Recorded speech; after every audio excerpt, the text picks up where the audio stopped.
2009 साली लोकसभा निवडणुकीदरम्यान राष्ट्रवादी काँग्रेस पक्षाचे तत्कालीन उमेदवार वसंत डावखरे यांची एक सीडी कल्याण पूर्वेतील कोळसवाडी परिसरात आयोजित सभेत दाखवली होती। ही सीडी दाखवल्यानंतर राजकीय वाद सुरू झाले। वसंत डावखरे यांनी या प्रकरणात मानहानीचा खटला दाखल केला।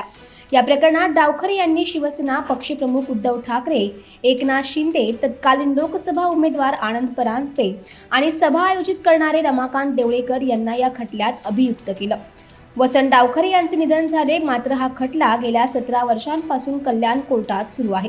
खटला अंतिम टप्प्यात आहे। 5 ऑगस्ट रोजी या संदर्भात शिवसेना ठाकरे गटाचे पक्षप्रमुख उद्धव ठाकरे यांनी व्हिडिओ कॉलद्वारे आपला जबाब नोंदवला।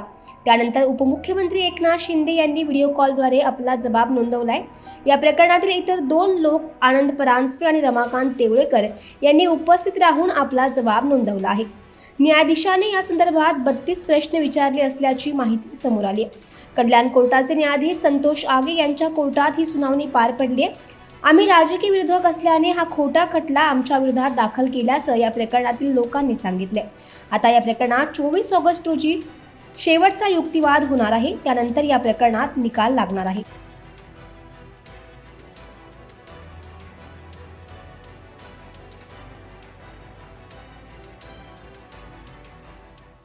2009ची मानहानीचा तो मुकदमा होता। स्वर्गीय वसंत डावखरे साहेबांनी ती केस दाखल केली होती आणि आज न्यायालयाने आम्हाला समक्ष हजर राहून आमचा जाब नोंदवायला सांगितला। 313च्या अंडर आम्ही आमचा जाब नोंदवलेला आहे आणि प्रकरण न्यायप्रविष्ट असल्यामुळे अधिक यावर बोलणार नाही।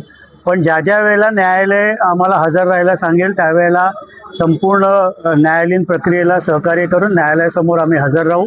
2009ची ती केस आहे। जवळजवळ आज 17 वर्ष त्या घटनेला झालेली आहेत।